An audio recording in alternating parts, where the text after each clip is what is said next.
Welcome to Suresh kitchen. இன்றைக்கி நம்ம கிச்சனில் பார்க்க போகிறது ஒரு டர்க்கி ஸ்டைல் பரோட்டா. கட்மர்னு சொல்லுவாங்க. இதை ரொம்ப லேயர் நிறைய இருக்கும், இதில் ரொம்ப சாஃப்டாகவும் இருக்கும்.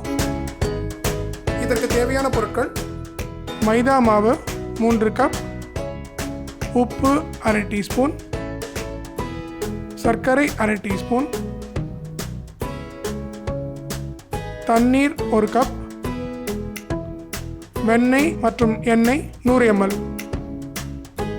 ஒரு பாத்திரத்தை எடுத்து இதில் மைதா மாவு சேர்த்துக்கிறோம். கூடவே அரை டீஸ்பூன் உப்பு,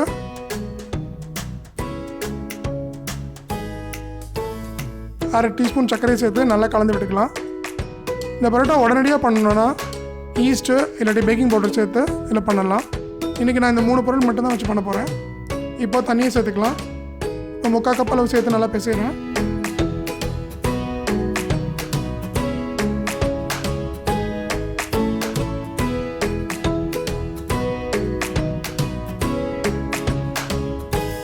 மீதம் இருக்க தண்ணியை அப்பப்போ தெளித்து பிசைஞ்சிக்கலாம்.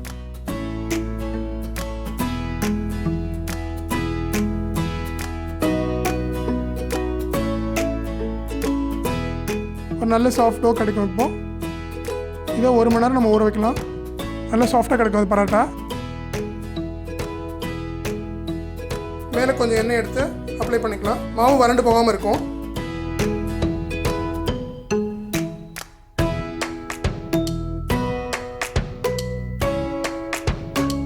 நம்ம 1 மணி நேரம் ஆயிடுச்சு. இப்போ மாவு எடுத்து பார்க்கலாம். இப்போ நம்ம பாருங்கள் எவ்வளோ சாஃப்டாக இருக்குது. இப்போது நம்ம விரல் விட்டு அழுத்தினா கூட அப்படியே மேலே எழும்பி வரும். அந்தளவுக்கு சாஃப்டாக இருக்கும். இப்போடும் கொஞ்சம் மாவு சேர்த்து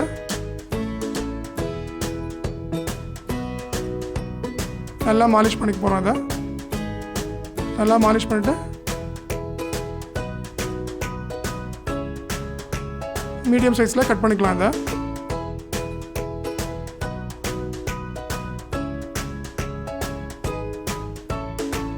கட் பண்ணி எடுத்து உருண்டையாக உருட்டி மேலே எண்ணெய் தடவி வச்சுக்க போகிறோம்.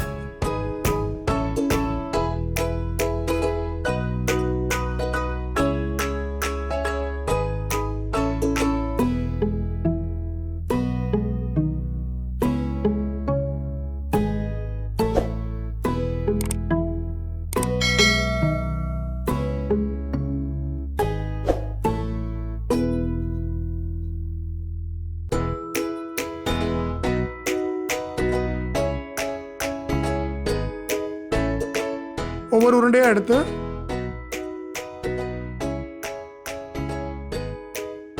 மெல்லிசாக தேய்ச்சிக்கலாம்.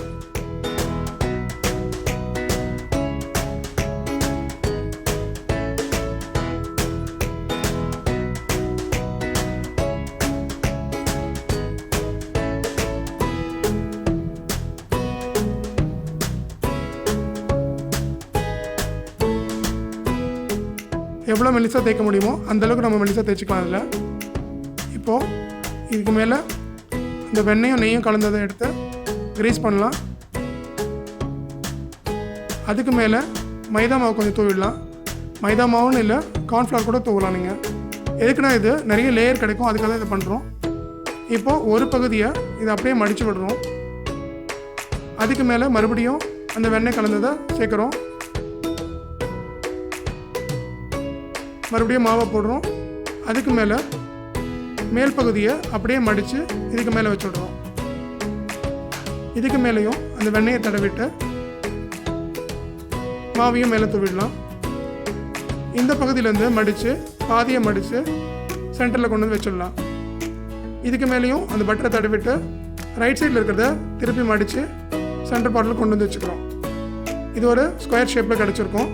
இதை அப்படியே எடுத்து வச்சிடலாம். இதை இப்படியே சிங்கிள் பரோட்டாவும் பண்ணிக்கலாம். தேய்ச்சிட்டு நிறைய லேயர் கிடைக்கணுன்றதுக்காக இந்த மாதிரி இன்னொரு தடவை பண்ணி அதுக்குள்ளே இந்த ஏற்கனவே பண்ணின பரோட்டாவை எடுத்து உள்ளே வச்சு ஸ்டஃப் பண்ண போகிறேன். நல்லா தின்னாக தேய்ச்சிக்கிறோம். இதில் அதுக்கு மேலே பட்டர் அப்ளை பண்ணி மாவையும் தூவி விடலாம். இதுக்கு நடுவில் ஏற்கனவே தேய்ச்சி வச்ச பரோட்டாவை எடுத்து வச்சிடலாம். அதுக்கு மேலே ஒரு பகுதியை எடுத்து அப்படியே பாதி மூடிடுறோம். அதுக்கு மேலே மறுபடியும் பட்டர் தடவி மேல் பகுதியில் இருக்கிறத அப்படியே திருப்பி மூடுறோம். இதுக்கு மேலே பட்டர் தடவி மாவு போட்டு தூவி லெஃப்டில் இருக்கிறத சென்டர் பார்ட் கொண்டு வந்து வச்சிடலாம். அடுத்து ரைட்டில் இருக்கிறத மறுபடியும் சென்டர் பார்ட் கொண்டு வந்து வச்சுக்க போகிறோம். அவ்வளோதான். இப்போது டபுள் டெக்கர் பரோட்டாவாக ரெடியாக இருக்கும். அடுத்து இது போலவே ஸ்கொயர் ஷேப்பில் எல்லா பரோட்டாக்களையும் தேய்ச்சிக்கலாம். நல்லா ஹாட் தவாவில் கிரீஸ் பண்ணிடலாம். இந்த பரோட்டாவை போட்டு குக் பண்ண போகிறோம். நல்லா ஒரு பக்கம் வெந்த அப்புறம் திருப்பி போடலாம்.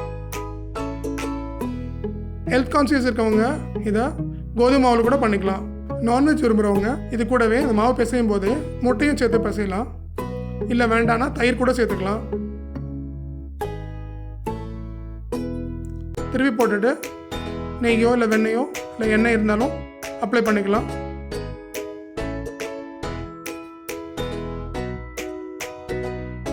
கொஞ்சம் மீடியம் ஃபயரில் வச்சுக்கோங்க. இதை திருப்பி போடுங்க.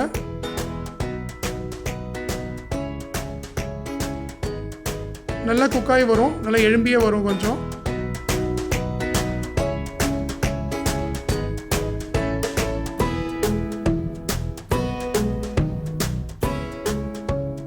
நல்லா குக் பண்ணலாம். நல்லா கோல்டன் கலர் கிடைக்கும். அது அதையே திருப்பி திருப்பி பண்ணலாம். நார்மலாக சப்பாத்தி போடுற மாதிரியே தான் திருப்பி திருப்பி போட்டு எடுத்துக்கலாம். நார்மலாக நம்ம பரோட்டா பண்ணும்போது ரொம்ப கஷ்டமான ப்ராசஸ் மாதிரி வீசி சுருட்டி மறுபடியும் தேய்ச்சி அதுக்கப்புறம் குக் பண்ணிவிட்டு மறுபடியும் எடுத்து சுட சுட அடித்து தான் பண்ணுவோம். இதில் அதெல்லாம் தேவையே இல்லை. 4 தடவை மடித்து ஒரு தடவை தேய்ச்சி போட்டாலே போகிறோம். திரும்பியெல்லாம் அடிக்கவே வேண்டாம். நல்லா சாஃப்டான லேயராக கிடைக்கும். சூப்பராக பரோட்டா ரெடி ஆகிடுச்சு. எவ்வளோ சாஃப்டாக இருக்குது பாருங்கள். எத்தனை லேயர் பாருங்கள். இதில் நம்ம இதை பிரித்து சாப்பிடும்போது அவ்வளோ அருமையாக இருக்கும். அது ரொம்ப டேஸ்ட்ஃபுல்லாகவும் இருக்கும்.